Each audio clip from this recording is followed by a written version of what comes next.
Our next presenter will be Andrew Bray from the University of Rochester. And Andrew Bray will be presenting about hockey players that speak with Canadian-like accents.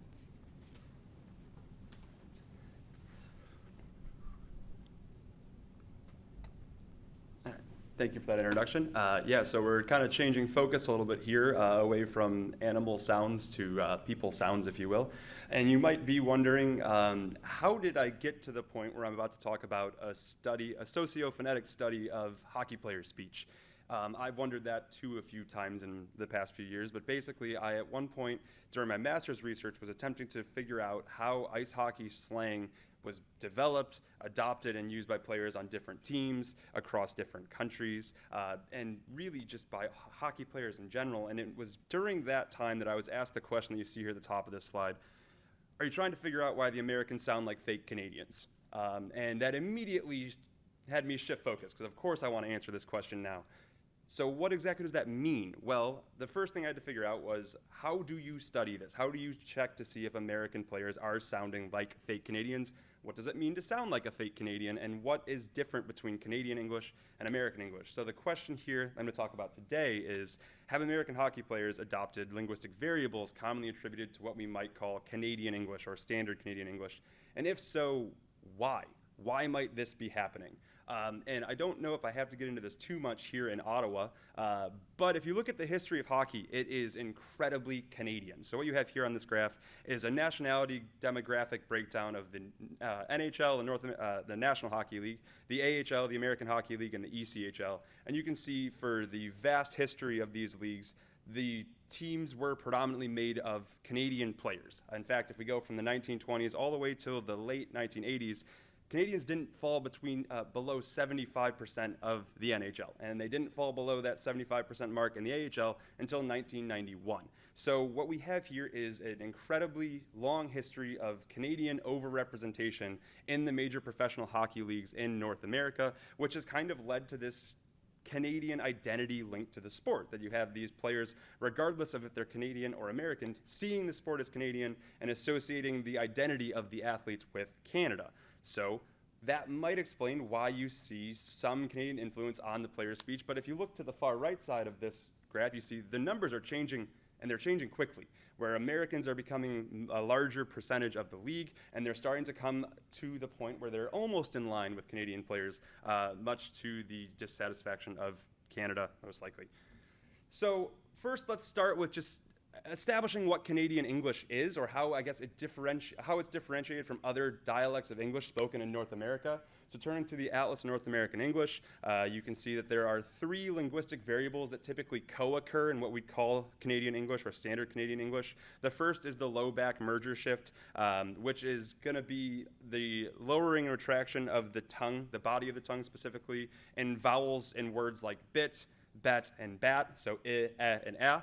And this is thought to be triggered by the merger of the low back vowels, or the bot and bought vowels, ah and aw. The second component here, the second variable, is Canadian raising, and this is going to be the raising of the body of the tongue in words like tight and doubt, compared to the unraised equivalents, tied and loud. Again, try to focus on the vowels in these words. They're keywords I'm trying to kind of focus in on.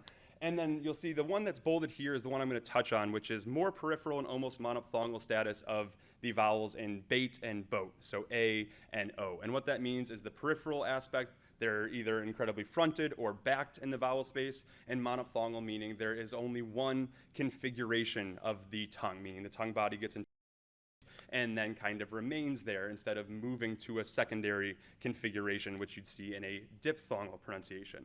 So my initial hypothesis here was that I was asked that question for a reason, that Americans are probably going to sound somewhat Canadian, or maybe fake Canadian, meaning they'll exhibit some Canadian English variables, but likely to differing degrees. That might explain why they sound fake, or it might be why it's not just sounding entirely Canadian. And why I'm focusing on this monophthongization of bait and boat is this might be the most prevalent, or I expected this to be the most prevalent, because it's not entirely Canadian. Canadian raising, as the name suggests, very saliently linked to Canadian English dialects. So that could have been too Canadian. In fact, it rises to the level of stereotype when you hear things like oot and a boot, for instance. And the low back merger shift just involved a lot of vowels. So I thought probably less likely to be adopted than something like monophthongization. And also, if you have listened to speech of some other American dialects, you might know that the Upper Midwest actually has this monophthongization as well of the A and O vowels. So how did I go about studying this? Well, I decided that I needed to construct a corpus of hockey player speech. And specifically, I wanted to look at American-born hockey players. So I turned to the AHL and ECHL. My thought was the NHL players, pretty busy, probably not going to be able to get long interviews with them. Had a better chance with those two second levels, the AHL and the ECHL. And eventually, I picked 4 teams to work with. So they were the Charlotte Checkers, the Greenville Swamp Rabbits, the Rochester Americans, and the South Carolina Stingrays. And why I picked these teams, their rosters were incredibly American. They were very, very American in build. So theoretically, if these players sounded Canadian, it couldn't just be simply accommodating to the Canadian majority, but rather had to be doing this in some sort of intentional manner. And what I did was conduct sociolinguistic interviews. So I had a semi-structured script where I was trying to prompt speech as close to natural as possible, which is quite challenging to do as a linguist. When you ask someone to talk about their speech, they typically change how they talk. We have a term for it. It's called the observer's paradox. So one thing I had to do in this interview was really quickly demonstrate to these players I also played hockey. Only on the amateur level. I didn't quite make the pros, but I was able to kind of connect with them by asking them about their hockey careers, specifically their career trajectory, where they played youth hockey, and I was able to find some of us played in the same organizations, what tournaments they might have played in. I found we played in some of the same tournaments. I found out one of the guys played against me in high school hockey, and he reminded me he beat me. So it was really easy to connect with these guys. And after that was done, the conversation became really natural, and they were really willing to go into long, uninterrupted narratives. So the data you're going to see here comes from 20 of these interviews.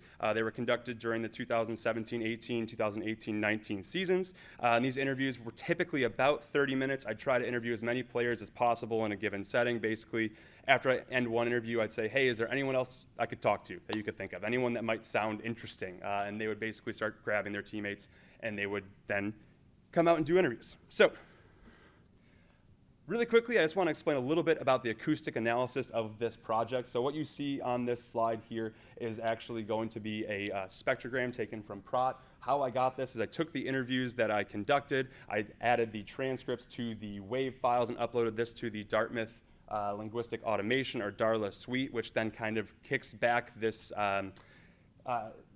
formant data. So what formants are, for those unfamiliar, these are resonant frequencies that amplify some groups of harmonics above others, and specifically in linguistics, we're looking at most often for vowels F1 and F2, so the first formant and the second formant. So the first formant roughly corresponds to tongue height, so where the tongue body is inside of what we call the vowel space.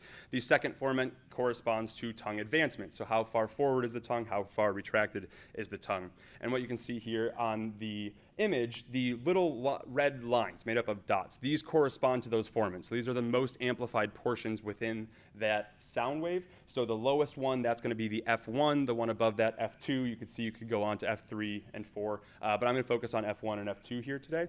And after this point, because I was looking at total movement, I wanted to come up with a way of kind of quantifying the degree of movement. So I relied on BART converted trajectory lengths, which are going to measure the F1 and F2 values at the beginning, or the 20% duration that I have here, the 50% duration, and the 80%. So kind of an onset, a midpoint, and an end point, or offset, to see how much movement was there. So before we get into this, I just want to play some audio so you can hear what these players sound like. I think that's going to be really helpful before we get into the actual analysis portion.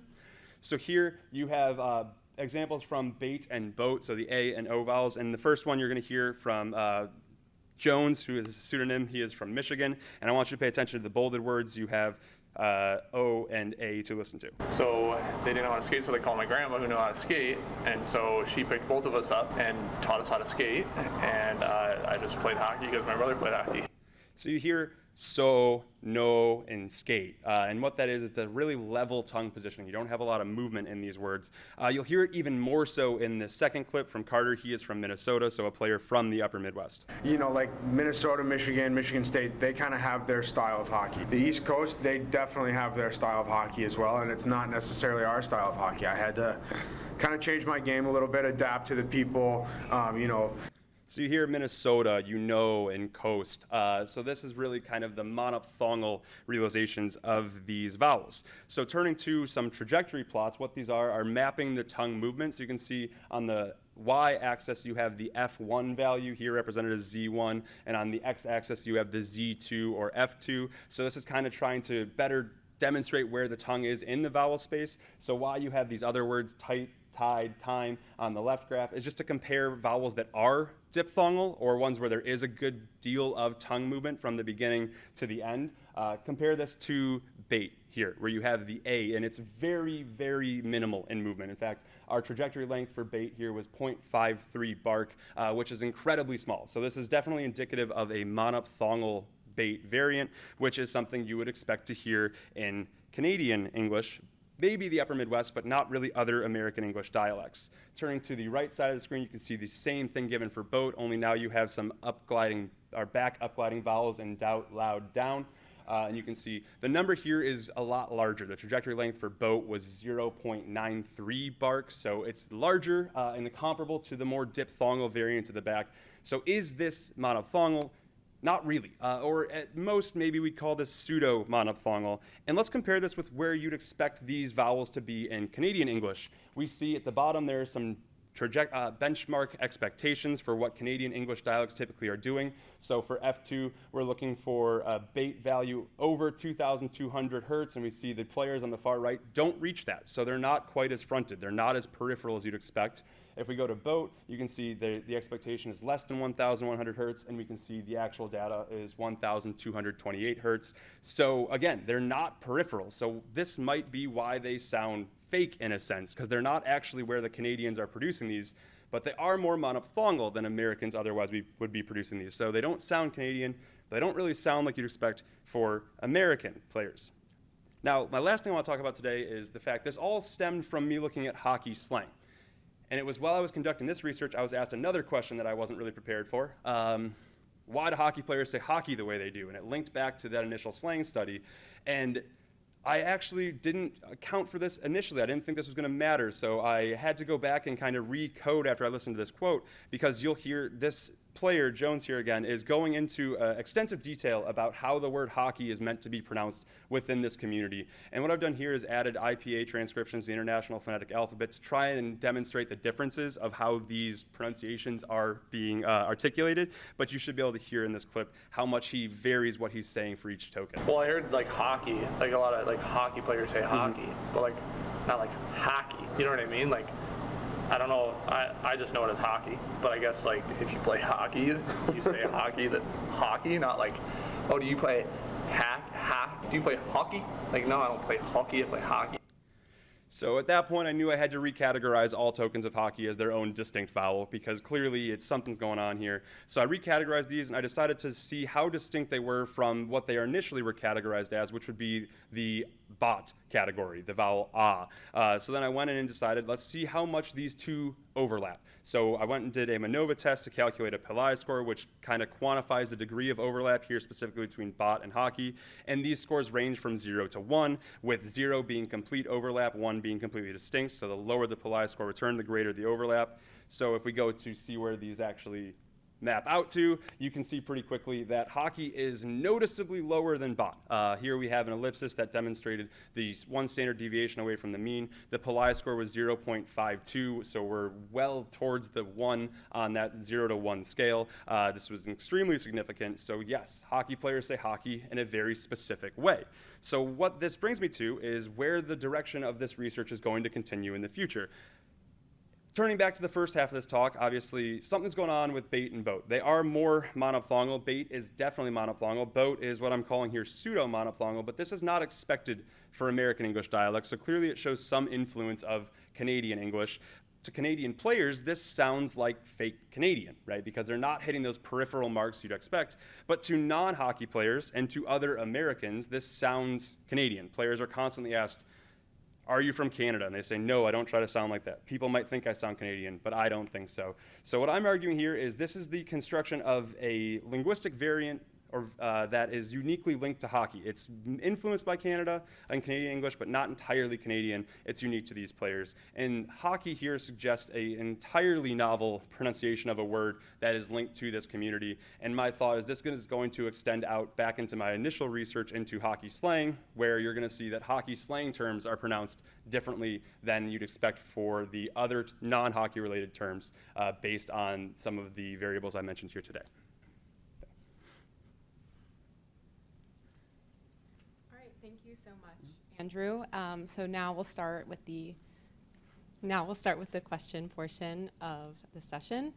Do we have any questions from the audience? Yeah, I'll deliver the microphone to you.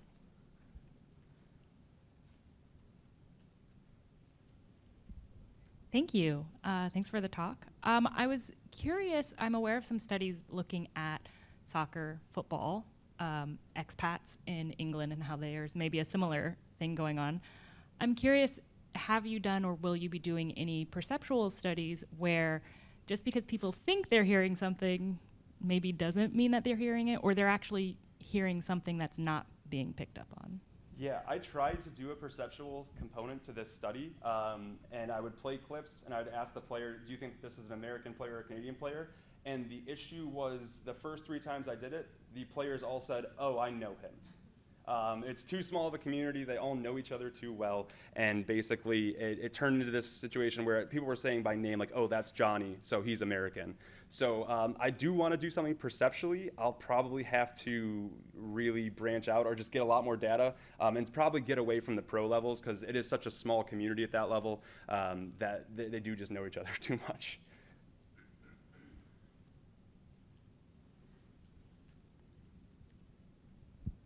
I guess to your point of perception, maybe I'm too upper Midwest. What are bait and boat supposed to sound like in American? Because those sounded normal to me. Yes. So being from the upper Midwest, you are from one of the regions where you do see more monophthongization present. So what you would expect those to be more like would be like bait and boat, where you get noticeable kind of upgliding of the tongue. So A, O, compared to like bait and boat. And I think it's most evident, especially in my data set, when players say like coach, right? It's not coach, it's coach, right? That's kind of the difference there.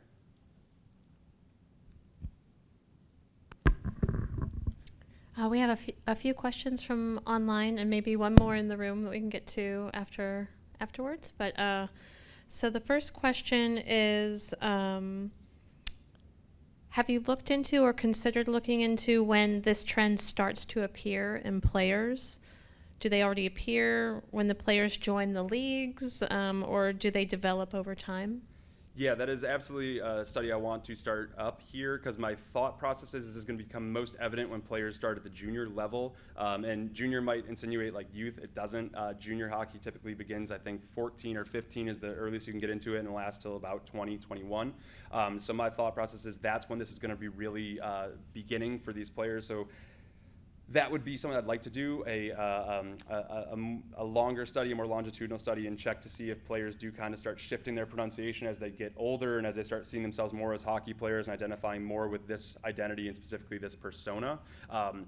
I haven't been able to do that yet just because of IRB limitations and finding teams to work with for long stretches of time and hoping that the players you're working with don't abruptly get traded.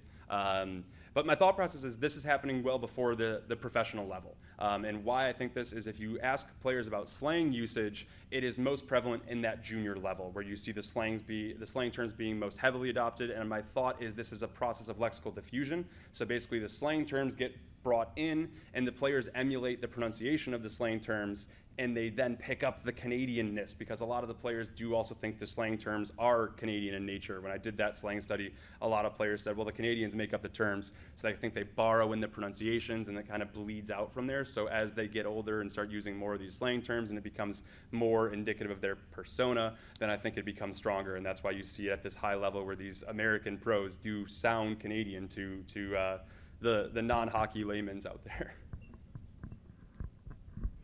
Thank you for sharing that.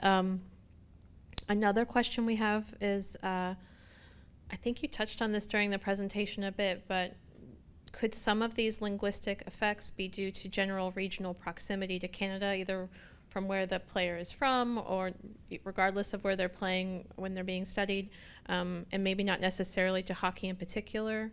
It goes on to say, that is, do other non-hockey players in those regions also show some of these speech patterns? Yeah, so specifically for what I mentioned today with this monophthongization, it is tested in the Upper Midwest. When I did a statistical analysis on region, the Upper Midwest actually had some of the higher trajectory length numbers, so it did not correspond at all to the expectations of regional dialect. The same can be said for Canadian raising, because that does occur in some American dialects, specifically the North, the Upper Midwest again, and then Eastern New England specifically. And again, when I compare it to non-hockey player speech, you see that it doesn't quite line up. So everything they're doing is a bit different than what you'd expect. It's not Canadian, but it isn't really in line with American English dialects. And one thing that I didn't get a chance to mention here is the players themselves are saying they don't want to sound Canadian. This is not an attempt to sound Canadian. This is an attempt to sound like they play hockey. And that's why it's most evident in the hockey-specific terms. That's why hockey itself has gained this unique pronunciation that's reserved for this word and this word alone. That's a wrap for the online questions. Thank you. Thanks. I do have a question. Yeah. So, as a lifelong hockey fan who never played hockey, I expected all of these pronunciations. I probably could have read what was written there before you played it, like I thought they were going to say it, and it would have matched pretty closely. But that language has never been diffused to me through that scenario. But as you said, most players were Canadian, which means that most commentators are Canadian. Do you have any idea as to whether a lot of this is spreading before, like, even younger ages? You know, when folks are, well, I assume people who grow up to play professional hockey are watching an incredible amount of hockey. And then I have a question about this over time as players are mic'd up more, teams are moving, there are more teams and more of the U.S. Like, I wonder how that is playing into this as well. Yeah, so one of the reasons I decided to start at the pro level is due to the, my thought is because of the abundance of media now available of these pro players, kids are hearing this younger and it's trickling down more. And we might see that what really was happening at the junior level in the past is now happening earlier, and you have younger players adopting this. I think that's probably likely. I do think when you look at even in the American organizations, all their commentators are Canadians because they're all former players from that era when they were all Canadians. So I do think that, yeah, this is probably not necessarily directly tied to playing, but just when you start attaching yourself to the sport. And I think basically, I don't even think it's necessarily entirely constricted to the players. People that do identify as fans and do really invest in this, they probably kind of pick this up as well. So I think that's why a longitudinal study would be needed, just to kind of get baselines, figure out, okay, if I did start with 16-year-olds in their first year of junior, what do they sound like? Especially ones that are from these regions where you don't have any of these Canadian influences. You know, I looked at Blake Coleman, for instance, who was born in Plano, Texas, now plays for the Calgary Flames, and he sounds pseudo-Canadian. And he grew up playing in Texas his whole life. So it doesn't seem to be influential of being a contiguous dialect. It doesn't seem like you have to have any of these Canadian elements in your regional dialect. It just seems that involvement with hockey, and especially high levels of involvement, lead to the adoption of this, what I'm calling, hockey-based linguistic persona. And I think the pro players have it to the highest degree because they see themselves as hockey players first and foremost. It's their lives, it's their career, it's what they've been doing since they were probably 2 or 3 years old. But I think it does trickle down to players that did only play until youth hockey, middle school, high school, whatnot, or even players that just played a little bit, or maybe even fans that just really identify with the sport.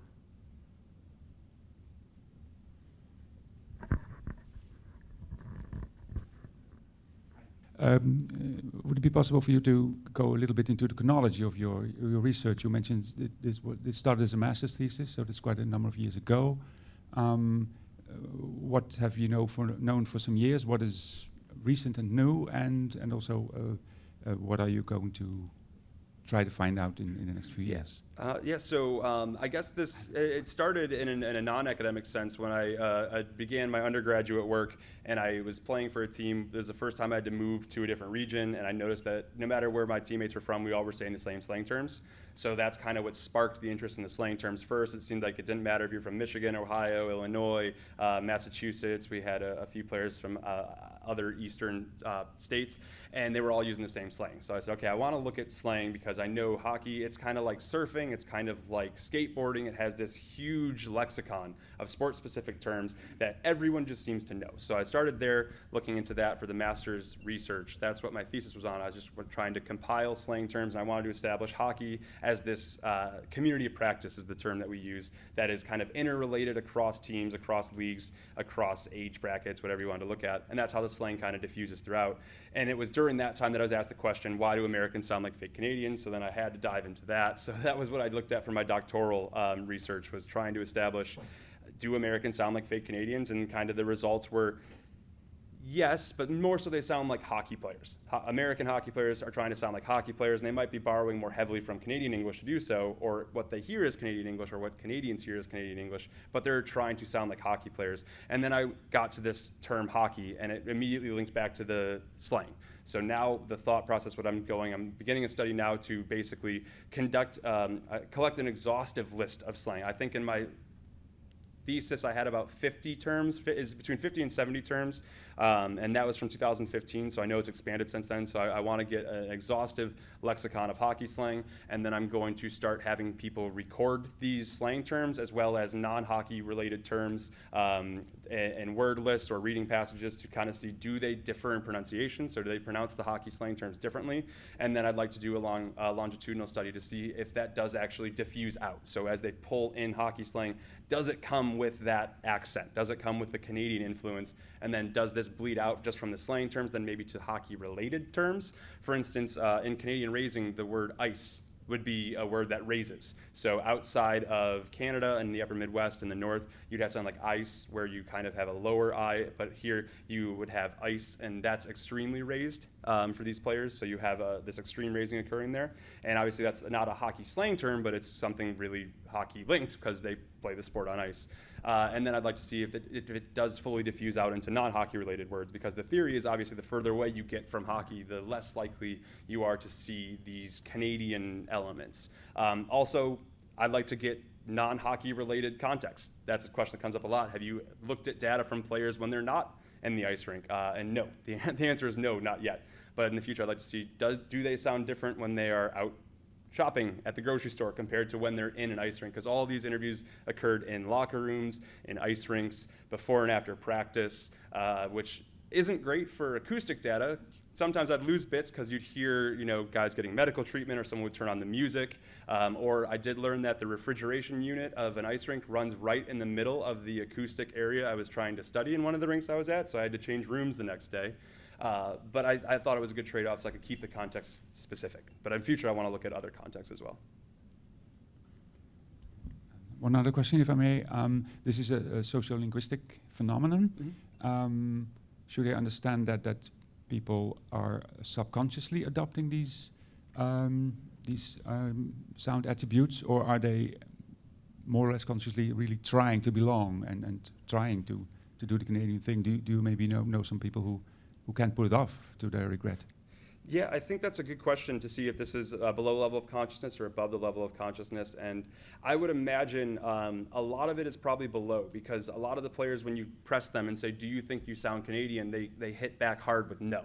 And I've met people say, like, I don't want to sound Canadian, I'm not doing this. So I do think it's really below level of consciousness. However, I think maybe if you trace this far enough back, maybe at some point, especially when adopting the slang, maybe it is somewhat conscious. If you hear a hockey player say a word a specific way, let's say they say the word sieve, for a bad goalie.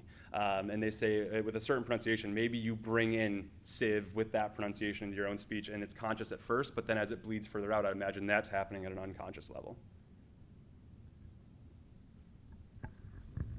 All right, we do have one last question from our online viewers.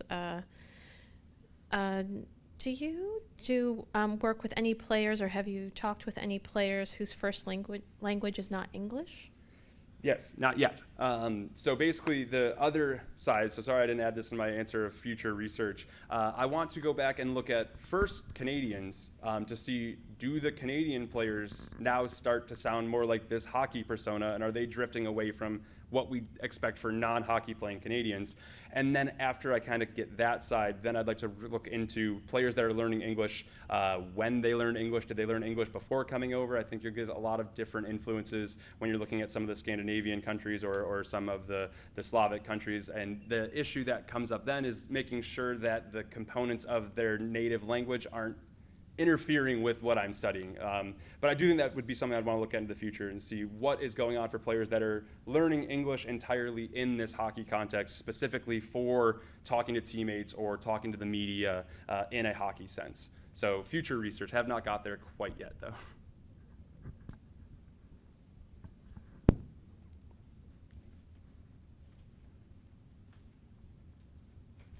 Thank you so much to all of our presenters, and thank you to everyone who joined us today.